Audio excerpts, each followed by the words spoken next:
يا بين بو شيغيا باطل iyo zuur buu ku waramaya markaasay afaaqdo oo dhan bay gaaraysaa hal mar baa waxa dhageysanaya khalaa'iqan xasri laha goobaha aadamuhu ku xidhiidho iyo mawaaqiicdan tawaasulka dadku ay ku xidhiidhaan ayuu ku qorayaa ama cod ahaan u gelinaya WhatsApp ku gelinaya Facebook ku gelinaya Fiber ku gelinaya ayugu ku gelinaya waxyaalahan bini aadamku hadda ku tawaasulo ayuu kelimo iftiriya been gelinaya markaas hal mar waxa taalacanaya khalaa'iq aan xasri lahayn waagi hore intay gaari kartay way koobnayd maanta si xaalku halkaas u gaarsiisay ittaqillaha ya rajul ilaahi ka baq naftaada u baq aakhiradaada u baq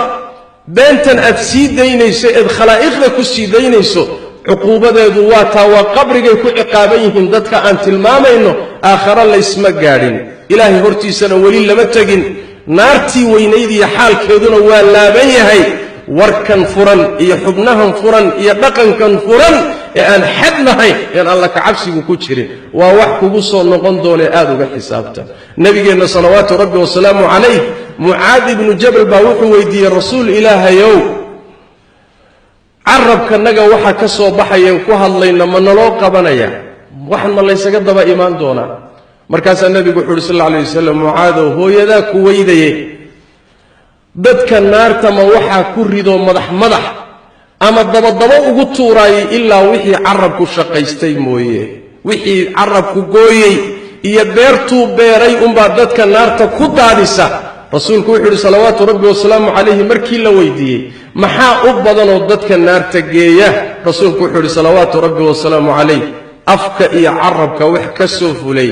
iyo xubinka taranku wuxuu sameeyay ayaa u badan wax dadka naarta geliyo rasuulku salawaatu rabbi wa salaamu alayhi inta markaad maqasho si alla saad ka badin weydayeen haddaad doonayso xisaab aadan ka bixi karin aakhira inaad ugu tagtana waad fasaxan tahay waxaad ka badin weydayeen haddaad doonayso inaad xisaab xadidan iyo badbaado aad aakhira ugu tagtana carabkaaga iyo xubnahaada xakame zuurka iyo beenta iyo baatilkana iska ilaali sallu wa sallimu ala khatami al-anbiya'i wal mursalin allahumma salli wa sallim wa barik ala 'abdika wa rasulika muhammad wa ala alihi wa sahbihi ajma'in wa radallahu ma'an as-sahabati wat tabi'in wa tabi'ihim wa man tabi'ahum bi ihsan ila yawm الدين اللهم inna nas'aluka al-huda wat-tuqa wal-'afafa wal-ghina ربنا ظلمنا أنفسنا وإن لم تغفر لنا وترحمنا لنكونن من الخاسرين اللهم إنا نسألك الخير كله عاجله وآجله